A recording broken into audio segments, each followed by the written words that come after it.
नमस्कार, loose talk में आपका स्वागत है। आज हमारे मेहमान हैं बॉलीवुड के गंजेरी किंग, जिनके बेटे को जेल जाना पड़ा ड्रग्स के मामले में। सारी मीडिया में आयरन और शाहरुख के बारे में बातचीत हो रही है, तो हमने सोचा कि आज किंग खान को ही अपने स्टूडियो बुलाया जाए, उनसे बातचीत की जाए। आपका बहुत बहुत स्वागत है। Thank you sir, thank you so very much. और काहेगा किंग सर, अब तो मैं तो किंग कॉन्ग हो गया हूँ। क्या कहूँ सर मैं आपको। मुझे अपना एक डायलॉग याद आता है कि सर, एक लड़की थी दीवानी सी, अलबेली सी, मस्तानी सी, नजरें झुका के शर्मा के गलियों से गुजरती थी, चोरी चोरी चुपके चुपके जेलों में जाया करती थी, और जेलों में जाके अपने बेटे आयरन से कहा करती थी, बेटा ये बर्गर खा ले बेटा। और वो यही कह पाता था कि माँ मैं इंडियन फूड नहीं खाऊंगा, इसलिए वो बाहर का खाना खाता है। और वो तो वीड भी, हम सो सॉरी, मैं खुद अजीब सा बिहेव कर रहा हूँ, लेकिन वो तो माल भी यहाँ का नहीं फूकता सर, बाहर का फूकता। तो बस यही कह पाता हूँ मैं उसको कि बस आयरन तूने क्या कर दिया, क्या कर डाला अपने बाजीगर बाप को, तूने यस बॉस बना दिया। ये जो अभी आप रो रहे हैं जी, ये चोरी चोरी चुपके चुपके आपका बेटा ड्रग्स ले रहा था, तब आपकी जो सारी अकल वो कहाँ गायब हो गई थी? सर मैं तो आपको क्या बताऊं कि मैंने एक काम पहले कीजिए, पहले चश्मा को उतारिए जी, नजरें मिला के बात करना सीखिए आप। नजरे क्या सर, मैं तो कुछ भी मिलाने लायक नहीं रहा सर। आपको तो पता ही है कि अगर एक बेटा जेल में बंद हो तो बाप के ऊपर क्या बीतती है सर। तो आप तो ही कह रहे थे कि भाई अपने बेटे को हम पूरी फ्रीडम दे रखी है कि ड्रग्स करो, सेक्स करो। सर मैंने माना सर, मैंने माना कि एक बार मैंने एक इंटरव्यू में सिम्मी ग्रे बाल, जिनके बाल हमेशा ग्रे रहते हैं, उनसे कहा था कि भाई मेरा बेटा जो मैं नहीं कर पाया वो करे, वो ड्रग्स करे, सेक्स करे, वो डांस करे, वो वीड ले, वो जो मर्जी लेना चाहे ले, लेकिन मैंने ये नहीं कहा था सर कि वो जेल जाए यार। जेल मतलब जेल में कैसे बंद हो गया यार वो। मैंने इतना बचाया, उसके लिए मन्नत बनाई, उसको जन्नत बनाया, लेकिन इसने मन्नत और जन्नत दोनों की बत्ती बना के ऐसी जगह घुसेड़ दी कि ना मैं रोने में हूँ ना मैं हंसने में हूँ सर। तो जो लोग तो कहते हैं कि जैसा बाप होगा वैसा ही बेटा होगा।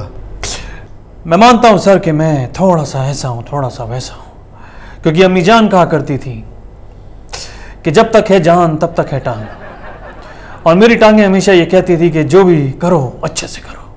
और मैं करता था सर, लेकिन मैं आज तक कभी ना सलमान की तरह पकड़ा गया हूँ, ना अपने बेटे की तरह जेल में मैंने एक भी रात गुजारी, एक भी रात नहीं गुजारी है सर। मुझे एक बात बताइए कि आप तो राहुल गांधी के इतने अच्छे दोस्त हैं, प्रियंका वाड्रा से भी आपकी बहुत ही अच्छी दोस्ती है, मदद नहीं किया इन लोगों ने? सर राहुल से एक बार मैंने मदद मांगी थी, तो उसने कहा कि मैं सिर्फ आपको अपना नाम दे सकता हूँ, वो भी फिल्मों में यूज़ करने के लिए, और वो उसने दिया मुझे। मैं गलत नहीं बोलूँगा सर, काफ़ी फिल्मों में मैंने राहुल नाम रखा है और वो फिल्में हिट हुई हैं। और जहाँ तक प्रियंका की बात है सर, प्रियंका सिर्फ मुझे चोपड़ा पसंद है। आई लाइक जंगली बिल्लियाँ। फिर मैं मोड में आ जाता हूँ। I am sorry sir, I am sorry, I am Iron तूने क्या किया यार, क्या किया, पापा को किसी लायक नहीं रखा आयरन तूने, आयरन सॉरी तूने। लोग ये कह रहे हैं कि सलमान खान इतने बड़े केस में फंस गया था, वो जेल नहीं गया। लोग यही सोच रहे थे कि भाई आप तो किंग खान हैं, आपका बच्चा तो जेल के अंदर नहीं जाएगा, लेकिन फिर भी आर्थर रोड जेल के अंदर तो जाना ही पड़ गया। ये बहुत बड़ी हार है आपके लिए। सर मैं हमेशा से अपने आप को समझता था एक बाजीगर, कि हर बाजी में निकल जाऊंगा, हर बाजी में मेरी मतलब मैं लोगों को शिकस्त पहुंचा दूंगा। लेकिन मैं सर एक वो रईस हूँ जो जिसे कुछ नहीं सर बहुत कुछ होता है। और आज जिस हालात में मैं हूँ सर, मुझे लगता है कि कल को अगर थोड़ी सी मतलब उसकी मरम्मत हुई और उसने अगर मेरा नाम वाम ले दिया, तो आज जो मेरे पास है कल हो ना हो, मुझे यही लगता है सर। अब एक बात बताइए, क्या आपको कभी मालूम नहीं चला? उसने तो कहा एनसीबी को कि 4 साल से वो ये सारी हरकतें कर रहा था। आपको कभी जन्नत के अंदर में पता नहीं चला? सर इतने कमरे हैं, इतनी चीज़ें हैं, इतनी फैसिलिटीज़ हैं, इतने लोग हैं, इतने नौकर चाकर हैं।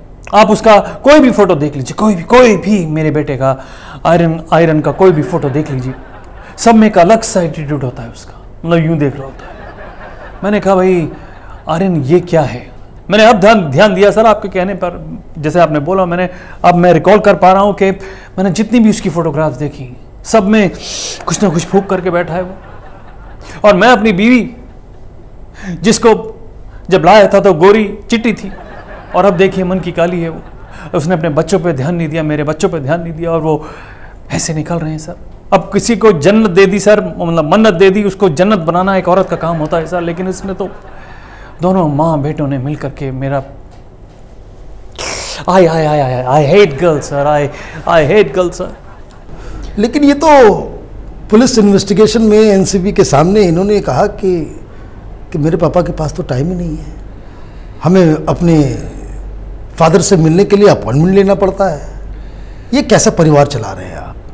सर मुझे एक बात बताइए कि एक आदमी जो कि बिना किसी अप्रोच के, बिना किसी जानकारी के, बिना किसी लोगों के मुंबई आता है, तब बॉम्बे हुआ करता था, यहाँ पे आके अपना एक वर्चस्व काम करता है, और उसको मेंटेन करने के लिए वो बहुत सारी चीज़ें करता है। मैं कहता हूँ, मैं मानता हूँ कि मैंने भी सारी चीज़ें की हैं। मैंने भी,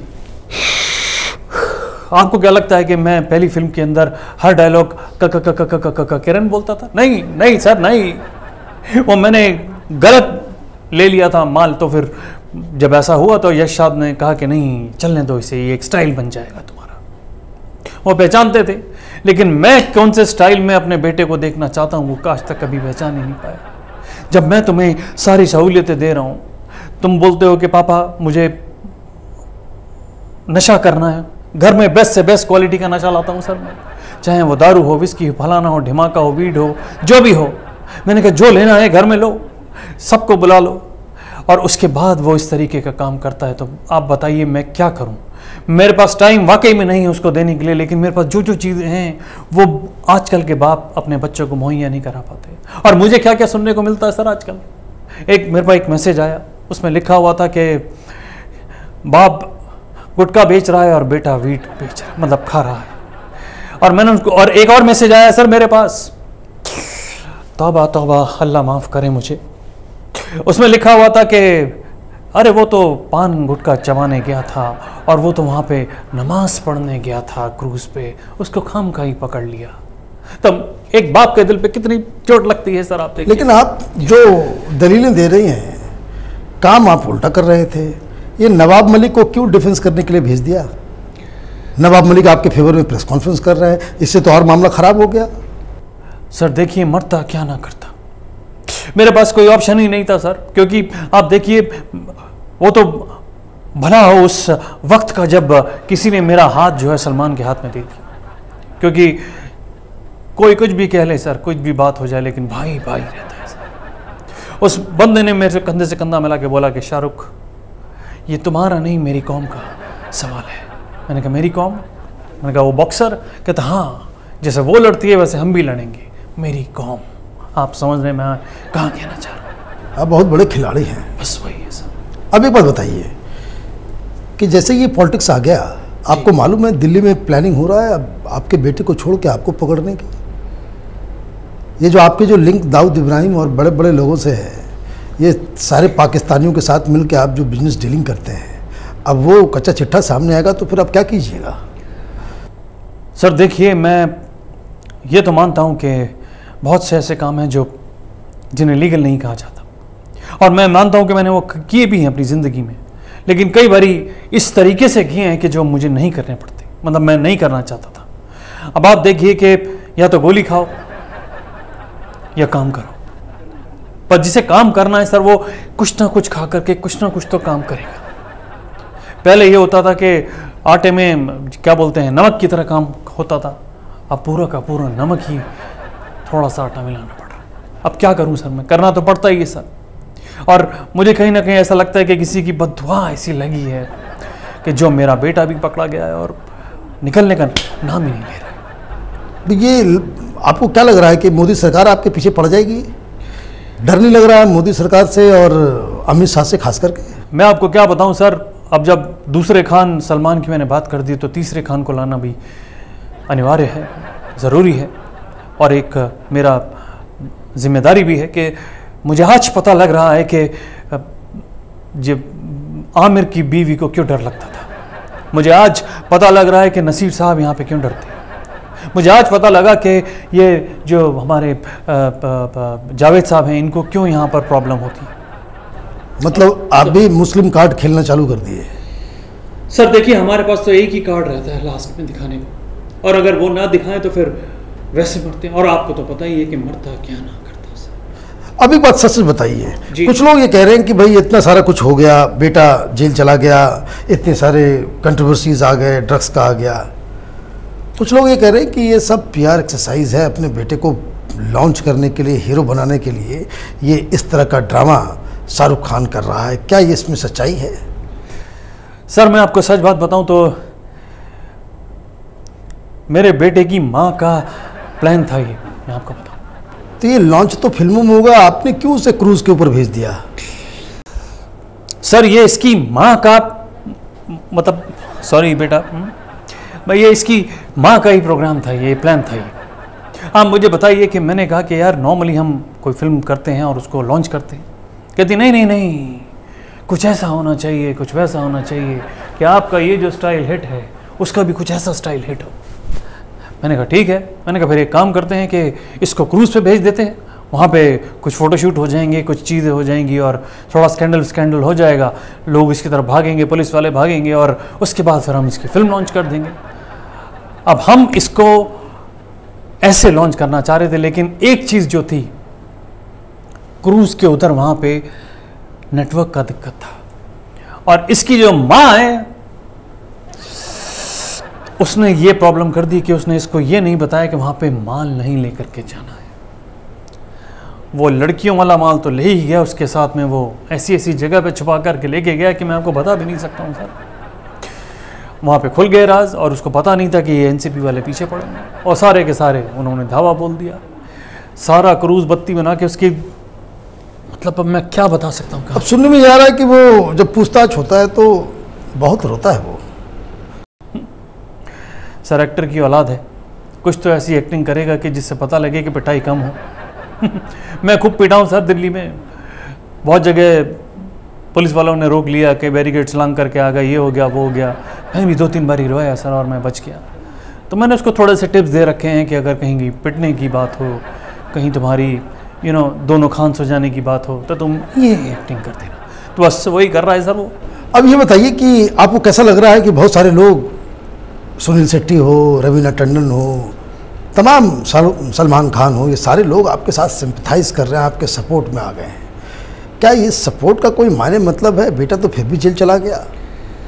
सर देखिए, मुझे एक बात लगती है कि इन सब चीज़ों से कुछ नहीं होता है कि भाई ये सपोर्ट कर रहा है, वो सपोर्ट कर रहा है। भाई यार, अगर इतना ही सपोर्ट कर रहे हो तो जा करके उसको भी बर्गर खिला दो या कुछ ऐसा खिला दो कि जो उसको उसकी भूख मिटे। वहाँ पे जा करके किसी पुलिस वाले को पकड़ करके बोलो कि भैया इसको थोड़ा कम मारना, भैया इससे थोड़ा कम क्वेश्चन पूछना। ये क्या अपना वो, अब एक बात बताइए कि अगर भगवान ना करे कुछ उल्टा सीधा होता है तो कैंडल मार्च लेके निकल जाते हैं। भाई कैंडल से क्या फ़ायदा हो रहा है यार? उसको भी जला रहे हो और हमको भी जला रहे हो घर में बैठे बैठे। ऋतिक रोशन ने तो एक पूरा पोस्ट लिख दिया इंस्टाग्राम पे, खत लिख डाला कि भाई लगे रहना, कोई दिक्कत की बात नहीं है। अरे सर, कंगना के टाइम में वो मेरे पास आया था तो मैंने उसकी मदद कर दी थी, और ये इसी वजह से ये सब चीज़ें हो रही हैं। जिसकी मैंने मदद की है वो आ करके बस टेंटे कर रहे हैं और कुछ नहीं, मेरा दिमाग और ख़राब कर रहे हैं। आयरन, तूने ऐसा क्यों किया? तू मेरा इकलौता आयरन था और तू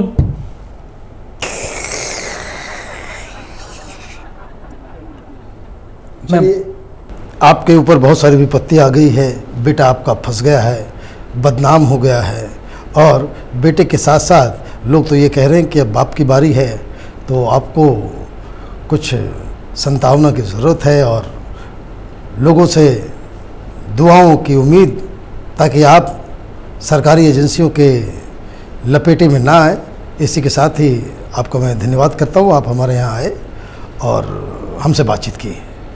सर जाते जाते सिग्नेचर तो दूंगा ही सर।